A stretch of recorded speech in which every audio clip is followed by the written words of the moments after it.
스루폿 콘스트레인트 타임즈 2024년 5월 17일자를 진행하겠습니다.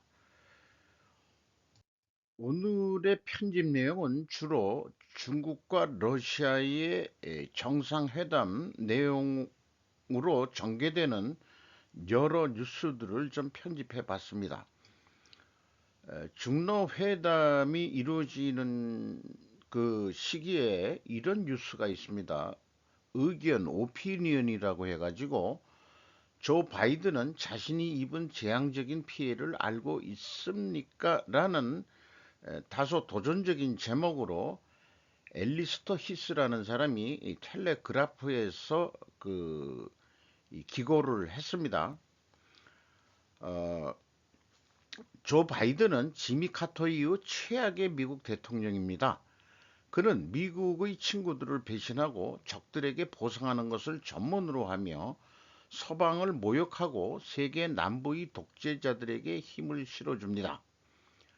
그의 근본적인 오만함은 그의 악체화된 신체적, 정신적 상태로 인해 악화되었습니다. 중국, 러시아, 이란, 북한 축이 다시 행진 중이다. 이렇게 또 얘기를 하고 있고, 그의 실패한 그 철수란 게 아니, 아프가니스탄 철수를 얘기하고 있습니다. 그런 철수가 푸틴이 우크라이나를 침공하도록 부추겼다. 이렇게 이제 해석을 하네요. 어, 그리고 이 우크라이나인들이 영웅적으로 방어를 하는데 그들 자신을 방어할 수 있는 충분한 무기를 주었지만 승리하지는 지금 못하고 있지 않느냐. 이런 의견도 내고 있네요. 굵은 글씨만 좀 하는 거로 이해를 돕는 것으로 해보겠습니다. 제 스스로도 이스라엘을 도왔는데 돕긴 돕는데 이를 방해하고 이스라엘을 통제하려고 하며 궁극적으로 이스라엘의 전쟁 노력을 방해했다 이렇게 해석을 하네요. 그는 아라비아를 잘못 따르면서 반이란 연합을 또 분열시켰다. 아프리카에서 또 좀 실패를 하고 있고, 그런 얘기도 좀 하고 있고요. 그리고 가장 실망스러운 것은 러시아와 중국이 실존적 위기의 한가운데 있어야 하고 상상의 레이건식 미국 대통령이 은유적 살인을 위해 들어와야 한다는 것입니다. 이것이 가장 실망스럽다고 표현을 하는데 미국식 영어에 대해서 이해를 하려고 그러면 참 매우 어렵더라고요. 제 해석은 제2의 냉전을 비판하는 것 같다. 미국이 제2의 냉전을 지금 부추기는 거 아니냐? 왜냐하면은 중국을 뭐 이것저것 AI야 전기차 뭐 이런 발전 운운하고 뭐 여러 가지 얘기를 하고 있지만은 중국의 경제가 미국의 경제를 추월할 것이라는 것은 더 이상 확신할 수가 없는 때면은 굳이 그래야 되느냐 이런 얘기인 것 같고 또 남미 쪽에서도 하이에르 마일리 아르헨티나 최고 대통령이 베이징의 1대1로 구상을 또 타격을 입혔고 그런 상황이기도 하고 그리고 사실은 극도로 쇠퇴해지고 있지 않느냐 러시아는 그런데 바이든이 제대로 못해가지고 두 독재 국가가 바이든의 그 어떤 그 이 좀 잘못된 적인 행정을 최대한 지금 활용하고 있는 거 아니냐 이렇게 이제 풀어 나가고 있네요. 중국의 가신으로 변한 푸틴이라는 식으로 벌써 그 인식을 하고 있는 것 같습니다. 이번 그 푸틴이 중국을 찾아간 그 행태만 하더라도 푸틴이 중국의 가신으로 변신했다. 왜 그렇게 됐냐? 우크라이나 전쟁을 일으키고 하면서 한 2년째 들어가죠. 소비재, 전자제품, 전문 부품 등의 대가로 에너지와 상품을 녹다운 가격, 저렴한 가격으로 판매하고 있다. 지난해 중로 무역은 26% 급증했고 중국 기업들은 러시아 자동차 시장의 대부분을 장악했다. 우리나라 현대차 철수했죠. 러시아 경제의 일부는 위안화 약세를 어, 보이고 있다. 그 러시아인들이 위안화로 뭐 저금도 한다 이런 얘기가 있습니다. 소련 시절에 반이스라엘 선전, 반유대주의 구호와 피의 자유들을 50년 동안 주류로 이루었는데 세뇌된 신공산주의 서구 청년이 인류 역사상 자신들을 가장 특권적인 존재로 만든 제도를 얼마나 싫어했는지 그리고 어떻게 유럽에서 이민이 그토록 지독하게 관리되었는지에 대해 비우고 있을 것입니다. 어, 글쎄요, 뭐, 제 견해는 뭐, 어떻다고 얘기하기가 좀 어렵네요. 푸틴이 경제학자인 안드레이 벨루소프를 국방장관으로 임명한 거, 경제학자를 국방장관으로 임명했는데, 앞에 있는 사진은 이제 그 전 국방장관이고, 북한을 또 그 찾아간 국방장관이었죠. 그 사람을 안드레이 벨로소프라는 경제학자를 어떻게 그렇게 앉혔는지 에, 그것은 그의 우선순위가 쓸모없는 서방을 물리치기 위한 군비 생산에 있음을 확인시켜준다 이렇게 얘기하고 있네요. 미국과 유럽의 군수품 비축량은 부족하지만 절박감도 없고 진정한 재무장도 지금 없다. 악의 축도 스파이 활동과 테러 활동을 강화하고 있습니다. 이란 요원들은 서방 전역에 있습니다. 이렇게 또 얘기하고 있네요. 또 바그나 그룹은 런던에서 방화를 저지른 혐의를 받고 있고 중국을 위해 현재 스파이 활동도 한 혐의로 여러 건 체포가 됐다고 바그너 그룹 이 사람들이 바그너는 죽었지만은 그 그룹들은 아직 있는 모양입니다. 영국은 게임을 해야 되지만 푸틴과 시 주석은 바이든의 약점에 분명히 고무되어 있습니다. 그의 대통령직은 자유세계의 재앙이었습니다. 이렇게 결론을 내긴 네요. 요 사진은 뭐 그냥 그 제가 가져온 거고요. 베이징에서 그 회담을 갖는 거. 어, 이 회담에서 우크라이나 분쟁 해결을 위한 중국의 구상은 과연 무엇일까 하는 게 개인적으로 매우 궁금합니다만은 뭐 중도 입장을 취하고 있는 게 뭐 중국이 표명하는 방법이긴 지금 하다고는 인식하고 있습니다만은 우크라이나 전쟁을 끝내기는 끝내야 된다는 건 일반적인 사람들의 다 시각일 텐데 어찌 보면은 이 러시아가 우크라이나를 침공함으로 인해 가지고 그 결과는 여러 가지 그 러시아의 경제 소비재 물품 이런 거를 중국들이 다 그 공급을 하면서 대가로 싸게 그 에너지를 공급을 받고 있다는 거죠. 그 에너지가 참 멀리 돌아와야 될 텐데 물론 가스관이 어느 정도 설치되어 있는지 모르겠습니다만은 그런 식으로 그 이 전쟁이 중국이 지금 경제가 안 좋은데도 그런데 물 것 같고 있죠. 자, 우크라이나 전쟁으로 해서 중국은 중국과 북한은 러시아로 군수물자나 뭐 이런 여러 가지 이런 걸 보내면서 어, 경제가 좀 여건 좋아지고 그 결과로 시진핑이가 이제 그 시진핑 엉어한테 이제 동생이 돼버린 거고 우리나라는 의외로 나토 쪽으로 이제 무기를 수출해서 그러니까 한마디로 이런 비유를 해보면은 어, 중국은 결국 제가 주적이다 하는 그런 에, 논리가 맞아떨어지는 것 같습니다. 팩트박스라고 푸틴과 시주석의 신시대 전략적 동반자 관계란 로이터 통신이 보도를 했는데요. 매우 긴 러시아 측에서 공개한 어떤 공동 성명의 그 주요 이슈들을 입수를 해서 정리한 내용 같습니다. 어쨌든 중국과 러시아는 양국 관계의 정상적인 발전을 방해하려는 어떠한 시도에도 저항하며 또 양국의 내정에 간섭을 한다든지 주로 미국이겠죠. 러시아와 중국의 경제적 기술적 대외 정책 잠재력을 자기네들끼리 리미트하기로 결심했던 얘기는 자기네들도 이런 기술들을 방어하겠다. 훔치는 애들이 이런 얘기를 하네요. 대만에 대해서는 이제 하나의 한국의 원칙 확 재확인하고 우크라이나에 대해서는 러시아 측은 우크라이나에 대한 중국의 객관적이고 편견 없는 입장에 대해서 아주 긍정적으로 평가한다.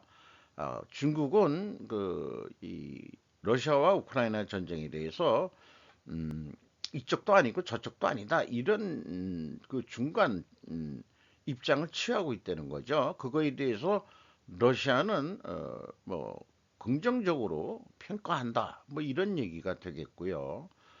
잘 보이려니까 이런 표현이 나오는 것 같습니다. 어, 위에 소제목으로 붙인 것은 동북아 세력의 균형, 일본과 한반도, 남북한, 동북아면은 결국 한중일이죠. 한중일인데 대만은 아니에요. 어, 중국은 안보와 안정, 국가 발전과 번영, 주권과 영토 보존을 보장하기 위한 러시아 측의 노력을 지지하며 러시아 내정에 대한 외부의 간섭에 반대한다. 이런 표현을 어, 했습니다. 그리고 두 국가는 미국에 대해서는 어, 전략적 균형을 위반하는 미국의 시도에 심각한 우려를 표한다. 전략적 균형을 위반하는 미국의 시도가 미국이 먼저 한 건지, 걔들이 먼저 한 건지, 저는 그게 헷갈려요. 미국이 먼저 했다? 자기네들 입장에서는 또 그렇게 보겠죠. 그래서 뭐 여러 가지 미국의 행위들을 나열을 했는데, 그 원인이 자기네들이 예, 제공했다고 미국은 얘기하는 거 아니에요? 뭐 오커스 여기 이런 한예 뭐 이런 게 있고 그리고 이제 우리의 관심사인 당사자들은 이 중러는 군사력을 증강하고 군사 블록과 연합을 만들어 동북아 아니네요. 미국 당사자들 뭐 이런 거네요. 동북아 세력 균형을 바꾸려는 미국의 패권적 시도에 반대합니다. 이렇게 되어 있네요. 그러니까 동북아 한중일 관계에도 미국이 이 세력 균형을 바꾸려고 패권적 시도를 지금 하고 있는 거 아니냐? 이렇게 얘기를 관점으로 또 풀어내고 있습니다. 북한에 대해서는 당사국들은 북한과의 추가적인 대립을 유발하는 미국과 동맹국들이 무력 사건과 한반도 정세의 고조로 가득 찬 군사 영역에서의 위협 행위에 반대한다. 여기에 미국과 동맹국들은 이제 일본과 한국이 들어가겠죠. 그러니까 한미일 이렇게 되겠죠. 어, 뭐 연합훈련이라든지 이런 거에 대해서 위협행위로 반대한다. 자기네들도 군사훈련을 하면서 참, 참 재미있습니다. 자기네 입장에선 자기가 옳고 미국이 잘못된 거다. 또 미국은 쟤네들이 저렇게 만나가지고는 중국이 너 그러면 안 돼. 중국 자체야말로 유럽하고도 잘 지내겠다고 찾아가 놓고 또 푸틴하고도 만나고 그러니까 양다리 걸치는 거나 마찬가지예요. 중국이. 그러면은 우리나라도 미국하고 친하게 된다, 중국하고 친하게 양다리 걸치면은 저는 박쥐 신세가 된다고 그랬는데 미국의 입장에서는 중국 보고서 너희들도 그러면 박쥐 신세대 이 가랭이 찢어져 이런 얘기가 나올 것 같아요. 그런데 의외로 두 나라는 핵전쟁은 승리자가 있을 수 없으며 결코 전쟁을 해서는 안 된다라고 또 얘기를 하고 있어요. 참 재미있는 세상입니다. 핵전쟁에 대해서는 뭐 많은 영화에서도 나오지만은 핵전쟁이 일어나면은 인류 멸망이 되는 것은 뭐 예측된 미래라고 할 수 있을 것 같습니다. 그래서 이 경제 문제라든지 산업, 농업, 기술 이런 거에 대해서까지 에너지 이런 것까지 하는데 저는 뭐 에너지가 가장 중요하다고 생각을 해요. 이런 거에 대해서 이제 서로들 잘해보겠다 이런 얘기고 원자력에 대해서 평화적인 원자력 에너지에 대한 파트너십을 심화시키겠다. 자기네들은 열 핵융합 고속 중성자 원자로 폐쇄형 핵 연료 사이클을 포함해서 그 원자력 에너지를 이용하는 거로 하겠다. 그런데 제가 이 뉴스를 검색할 때 댓글이 잘 안 달리는데 로브라고 그 아이디가 돼 있는 사람이 그 한 곳이 있습니다. 그 뭔가 식견이 꽤 있는 사람 같아요. 그들의 새로운 시대 파트너십이 이전에 한계 없은 파트너십만큼 많은 한계를 가질지 궁금하다. 이 표현도 좀 이해하기는 좀 쉽진 않고, 그 다음에 시 주석은 러시아 파시즘과 한계가 없는 협력 관계를 맺고 있다고 말하는 광학이 이런 개념 언어 표현들이 저는 잘 인식이 되질 않지만은 중국에 도움이 되지 않는다는 것을 깨달았다고 생각합니다. 시 주석이 러시아 파시즘과 그런 협력 관계를 맺고 있다는 광학이나니까 어떤 이 바라보는 것 같은 것 같아요. 관점이 중국에 도움이 되지 않는 걸 깨달았던 거 아니냐.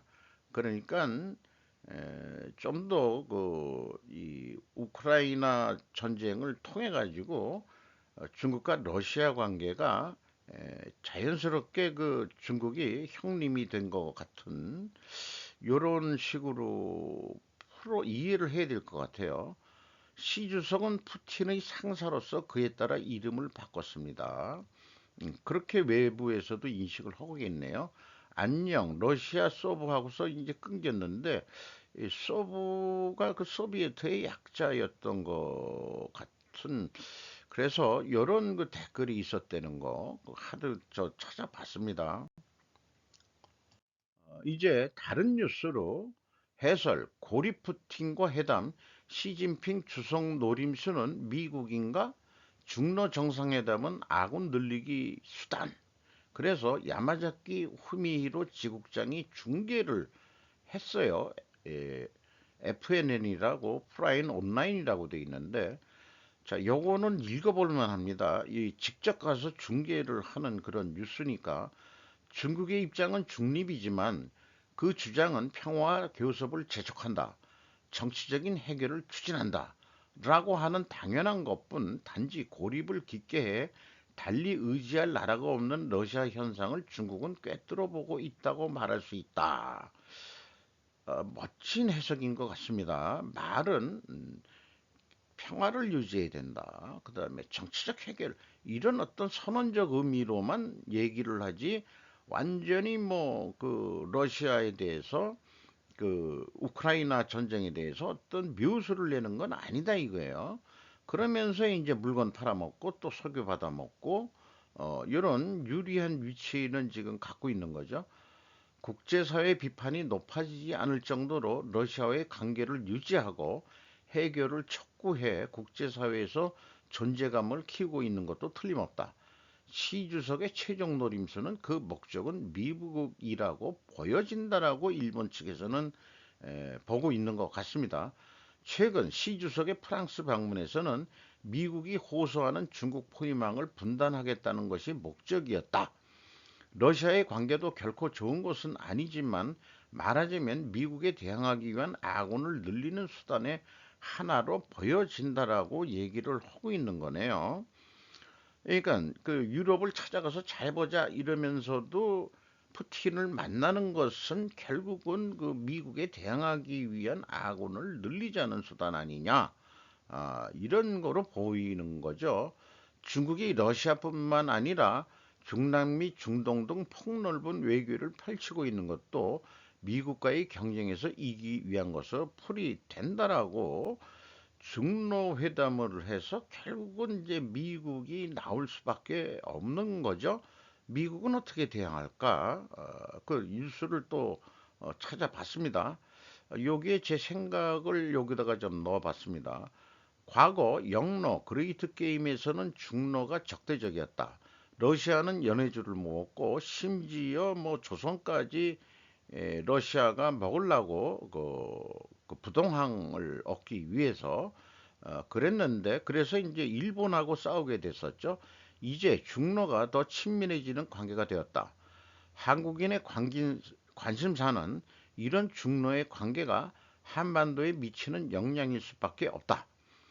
북중러의 관계에 트럼프가 재선되면 미국이 북한부터 접근할 것 같은 느낌이 저는 들어와요. 왜냐하면 북중러 관계를 흔들어 버려서 중러가 얘기하듯이 한반도의 균형 정세를 흔들려고 하는 것에 반대한다. 이런 얘기가 나온다는 것은 두렵다는 얘기도 되는 거죠. 그리고 지금 중국을 죽이고 그다음에 일본을 키우려고 다시 그러고 있는 거 아닙니까? 한국이 거기서 또 중간에서 꼬다난 보리짝이 돼가고 있는 것 같은데 아주 그 참 깝깝합니다. 그 경제도 안 좋아지고 그동안에 중국하고 너무 경제가 연결되어 있어가지고 아주 그 당하는 거죠. 당할 수밖에 없는 거죠. 그렇게 영향을 미칠 수밖에 없는 거죠.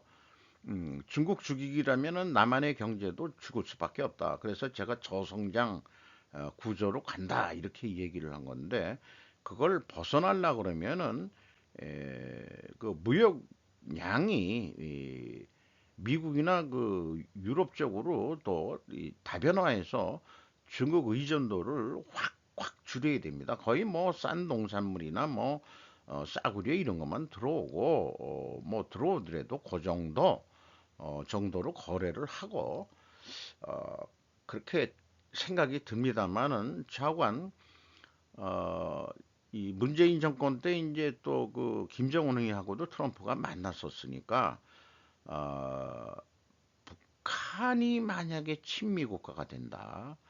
아주 세상이 확 뒤집어질 거예요. 그렇게 저는 오히려 차라리 에, 그러면은 남한이 친중으로 가요? 그 말도 안 되는 얘기예요. 잠깐 그게 우려가 됩니다. 이런 얘기를 하면서도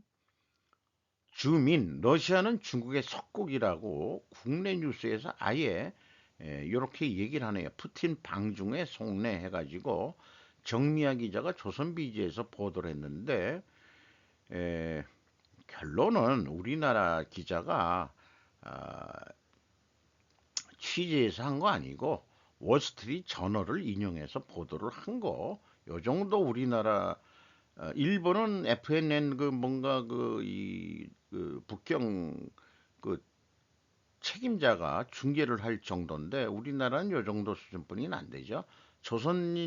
조선일이면은 우리나라의 대형 보수 언론 일위인데 특파원 보도라든지 중계라든지 이런 거 할 생각은 없는 거죠. 중국의 눈치를 보는 애들이니까 한국 언론 애들은 그렇게 보여지거든요. 푸틴 16일, 17일, 23번째 방중 나서 되게 많이 갔었네. 시 주석과 회담은 43번째 되게 많이 만났네. 러시아 우크라이나 침공 후 대중 무역 의존도 높아져 중국에 유리한 비대칭적 관계가 됐다. 결과 그래서 이제 중국의 속국이 됐다라고 월스트리트 저널이 이렇게 평가했다는 얘기예요. 데이터 제공업체 IEIC에 따르면 중국은 러시아 전체 무역의 33%를 차지한다. 반면 러시아는 중국 무역의 4%에 불과하다. 그러니까 중국에 수출하는 거는 4%뿐이 안 되는데 러시아가 중국으로부터 들어오는 거는 33%까지 늘어났다 이런 얘기예요. 급증하는 무역에 대처하기에 러시아 극동세관청은 지난 2년 동안 천여 명의 직원을 추가로 고용했다. 이들 중 대부분은 중국 국경 지역에 배치했다. 이렇게 이제 또 경제가 좀 교류가 활성화되고 있다는 얘기죠. 가스관도 지금 다 연결된 것 같기도 하고 러시아 기업들은 점점 더 위안화를 차입하고 있으며 가계는 위안화로 저축한다. 중국은 러시아의 무기 생산을 가능하게 하는 광학, 마이크로, 전자공학, 드론 엔진 등의 중요한 공급원이다. 이렇게 소개하고 있고요. 또한 러시아는 유럽이 러시아산 석유와 천연가스 수입을 거부하자 중국에 이를 자원을 할인된 가격에 판매해야 했다. 결국 싸게 팔아서 뭔가 돈이 들어와야 그다음에 전쟁하는 자금이 생기니까 이렇게 또 표현을 하고 있습니다. 그래서 뭐 제가 굳이 한국 언론을 조선이라는 한국의 대형 언론에 대해서 하는 얘기지만은 돈 좀 써라 돈 좀, 이런 얘기죠. 한국은 WSJ를 인용 보도하는 수준이나 일본은 북경에서 중계하는 벌써 이게 틀리다 이 말이에요. 핵무기 보유국 중러 밀착에 미국 등 경고를 또 여기 또 소개를 하고 있네요. 석유 및 천연가스 무역 급증 이게 이제 핵심일 것 같습니다. 이 전쟁 뭐 이런 거면은 결국 에너지거든요. 이런 거로 합니다.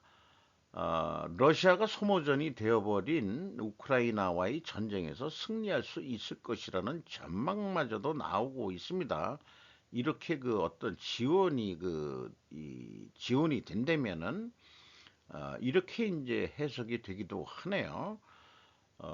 이를 반영하던 최근 시 주석을 만난 토니 블링컨 미국 국무장관과 유럽 지도자들은 러시아 방위 산업에 대한 중국의 지원을 줄이도록 압력을 가했다.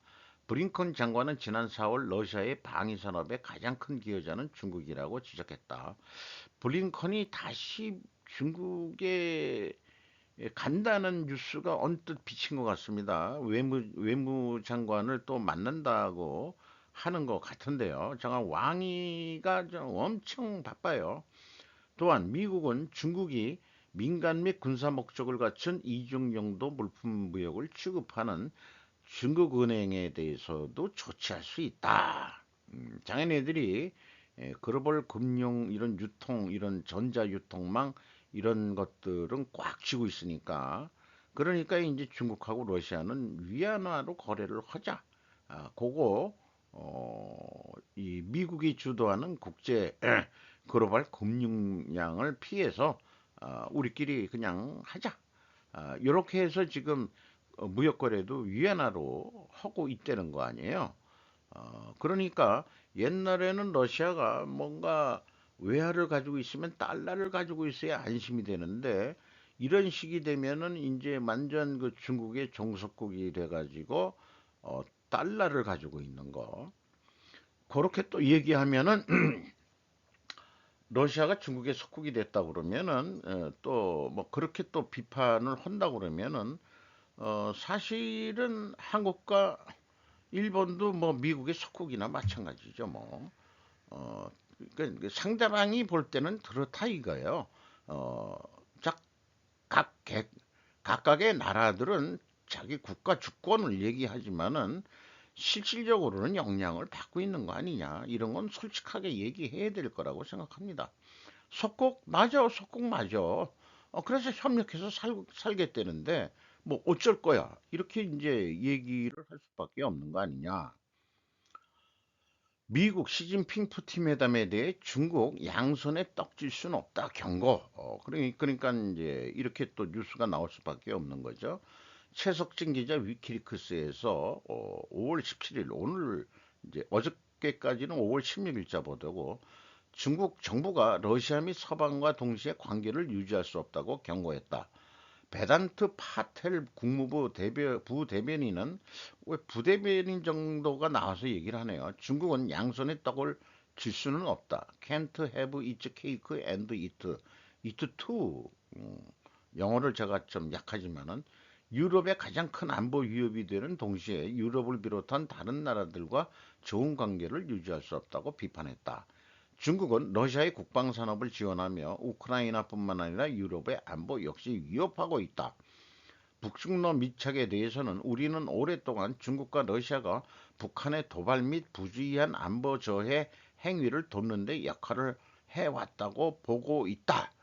그렇게 돼 있다.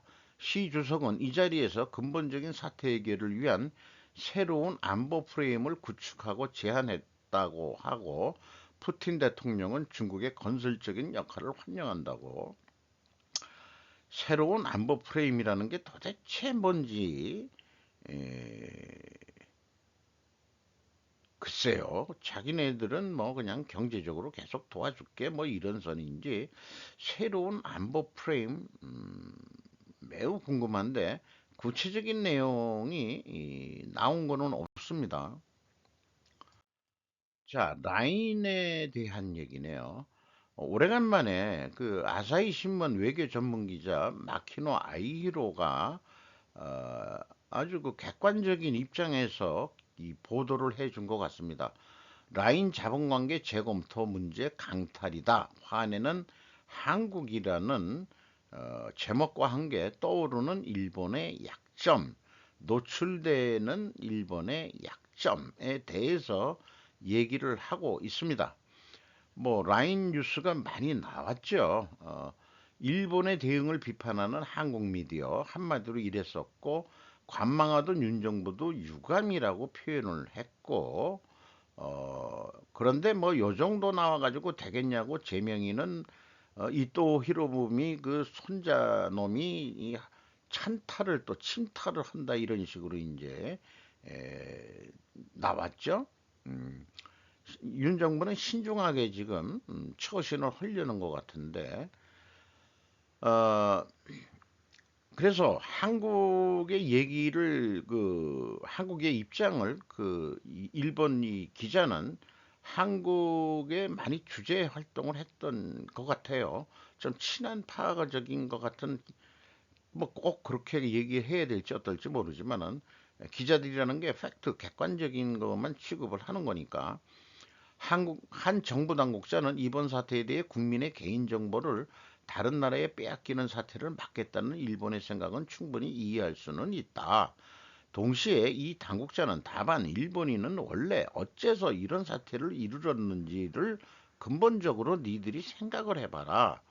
라고 말한다. 외국 기업의 통신 사업을 맡기는 사태를 초래할 정도로 일본의 디지털 약국이었던 것은 원래 그 문제 아니었냐. 그러니까는 한국하고 손을 잡고서 손정희 씨가 소프트뱅크에서 돈 투자해가지고 그렇게 그 디지털에 대해서 그 수준을 높여줬는데, 디지털 선진국 한국 만든 정치적 결단과 국민성, 역대 정치인들도 전두환 대통령도 1980년대 전자교환에 갱신을 했고 정보통신 인프라를 정비했다. 또 뭐 노무현 대통령도 그렇고, 요 김은 누군지 김영삼 대통령도 초고속 인터넷망을 구축했고, 노무현 대통령도 전자정부 출범에 힘썼다. 이렇게 이제 소개를 하고 있죠. 김대중 정권 당시로 돌아가면 한국이 재정 파탄 위기에 처한 1997년 아시아 외환위기, 한국에서는 IMF 위기 때문에 전통적인 제조업과 서비스업이 쾌멸해 가는 새로운 산업을 일으켜야 한다는 사정도 있었다. 그렇긴 하지만은 인터넷이 미국의 입장에서는 그 당시 한국이 가장 알맞는 테스트 베드였다. 그러니까 한국이 성공하면은 미국도 전자정부 만드는데 도움이 될 걸. 한번 해보자. 왜 그러냐? 어, 이, 그, 국방이나 그, 이런 거로 그 발달을 한 것을 이제 산업화 하는 거 아니에요? 인터넷이. 원래 그, 군사 목적으로 개발했던 거기 때문에, 그래서 우리나라가 성공을 하니까, 어우, 이거 장사 되겠다, 이렇게 된 거 아니에요. 미국 애들은 테스트를 해본 거예요. 한국이 꼭 규모가 딱 좋고, 국민 교육 수준도 높고, 그러니까 그 해저 케이블선을 갖다가 깔아가지고, 지금 우리나라 케이블선이 다른 나라보다 더 적은 게 문제지만은, 그런데도 한국의 정부 전직 당국자는 아무도 눈독을 들이지 않는 정보산업진흥의 앞장선 DJC의 결단력은 평가받아야 한다고 말한다. 이렇게 얘기를 하고 있어요. 그리고 무엇보다 한국의 국민성에 있었다. 한국 사람들은 일일이 관공서를 찾아야 다녀야 하는 행정 서비스에 만족하지 않는다. 몇 시간씩 기다리게 하는 행정에 반발해 더 편리하게 하라고 목소리를 높인다. 정치인들은 이런 목소리에 민감하기 때문에 선거 때 공약으로 내세운다. 이런 얘기예요. 우리가 뭐 느끼지 못하지만은 어, 그래도 불편하다고 아우성인데 뭐 그냥 뭐 정부 거 말고라도 일반 대학병원에 가서 예약을 하더라도 대기를 하는데 대기하는 이런 것도 다 전자 번호표 뽑고 뭐하고 순서 기다리고 하는 것도 옛날보다는 그 아우성은 아니니까 좀 점잖해지긴 했죠. 했는데 이제 나이를 좀 먹다 보니까 대기라는 게 이젠 싫어졌어요. 근데 뭐 선진국이고 뭐고 뭐 하려 그러면 쭉 줄 서는 게 그게 무슨 그 저기 그 선진국인 양 이렇게 얘기하는데 뭐 구호물자 탈 때도 그렇고 일본 지진 때 일본이 선진국이라고 쭉 줄 서고 어쩌고 저쩌고 하는데 한 군데서 주니까 그렇지 그 전자 관리를 해가지고 몇 군데 창고를 딱 분산해가지고 딱 주면은 그렇게 줄 안 서도 되잖아. 그런 머리들은 일본 애들은 안 돌아간다는 얘기예요. 그게 전산화가 되고 있어야 물자를 딱 배분을 해가지고 이쪽에 어디 어떻게 탁탁 메꾼데 해가지고 그 다음에 그 국민들부터 고물자를 받아가라 그러면 그렇게 긴 줄을 안 서도 되는 거 아니냐. 아, 코로나 때도 마찬가지죠. 그거 그거 검사 받고 그다음에 뭐 저 마스크인가 뭐 그거 받고 뭐 그러는데 일본은 그냥 이렇게 그냥 뺑뺑 돌아서면서 그냥 줄을 서 있고 그러는데 한국이 뭐 그렇게 많이 줄 서고 그런 건 없을 거예요. 여러 군데 설치해 가지고 분산시켜서 정말 그게 다 밑바탕엔 전산화가 다 돼 있다는 얘기예요. 한마디로 여기에는 표현 안 된 게 있지만은 저거 있죠. 우리나라가 그 간첩 잡아내려고 주민등록번호제 했는데 그래서 알고리즘 만드는 산업이 잘 발달은 안 됐지만은 주민등록번호 요거 하나 때문에 더 빨라진 건 있죠.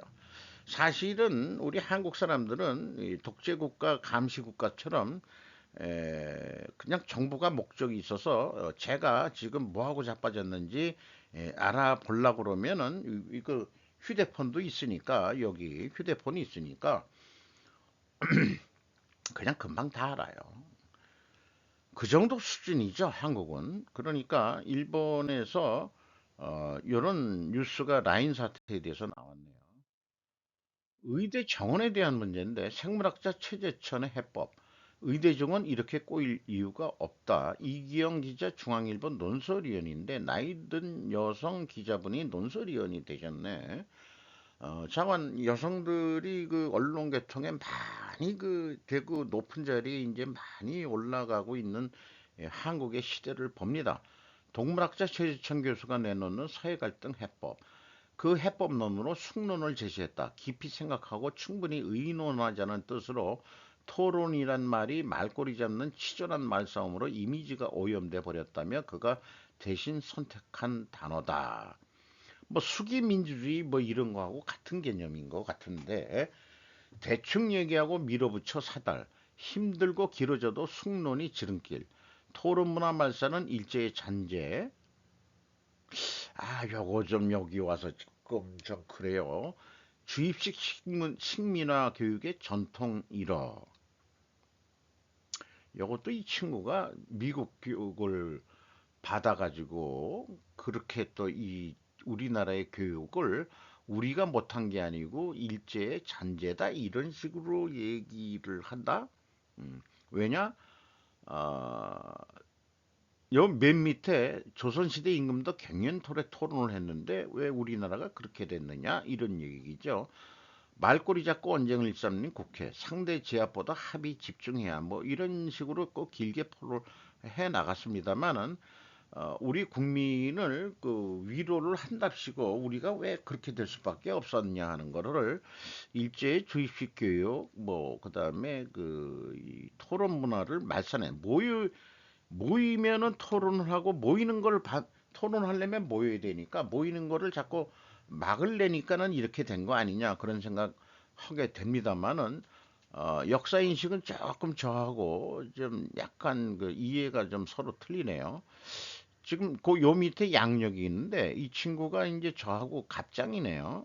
동갑인데 제 얼굴을 하고 이 최재천이 얼굴하고 누가 더 늙었는지 잘 모르겠습니다. 숙로는 최근 10년간 그가 붙들고 고민한 주제다. 오랜 집필 과정을 거쳐 이달 초 숙론 김영사가 펴냈다. 18세 선거권이 토론수로 기회될 수도 뭐 그럴 수도 있겠죠. 예. 숙론 과정을 통해 누가 옳으냐가 아니라 무엇이 옳으냐 함께 참겠다는 목표이다. 좋은 얘기예요. 누가 옳으냐가 아니고 무엇이 옳으냐.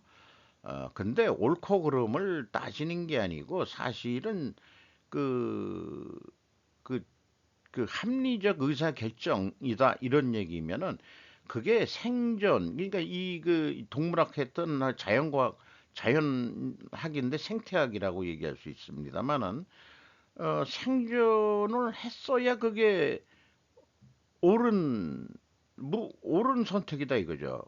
그거다 이게요. 제 기준은 생존과 국익이란 관점에서 옳은 거냐 그걸 따져야 된다 이 말이죠. 숙론 좋다. 그리고 이거 칠천 교수는 통섭의 저자 에드워드 윌슨 교수가 지도교수에서 저도 그 통섭이라는 책을 두꺼운 책을 사가지고 끙끙거리면서 읽어봤었습니다. 뭔 내용인지 지금 다 잊어버렸지만은 숙론 좋다. 그런데 어떻게 숙론을 하느냐의 문제다. 우리는 논리 사고가 부족하다. 제 견해입니다만은 무엇보다도 논리 교육이 필요하다. 동물학이 자연과학이라면 과학 철학과 연계되어야 한다. 그러니까 이 숙론이란 책을 제가 안 읽어봤장해서 비판할 수는 없지만은 지금 앞에 나온 얘기를 보면은 에, 좀 구체적인 방법론은 얘기를 못 하고 있는 거 아니냐. 제가 그 소개하는 과학 철학 이런 쪽에서는 딱 논리가 뭐 복잡하진 않아요. 필요 조건과 충분 조건 두 가지만 가지고 논리를 다 풀어나갑니다. 아주 단순하게 이런 연습들을 어려서부터 논리 교육을 우리는 좀 해야 시켜야 된다고 봅니다.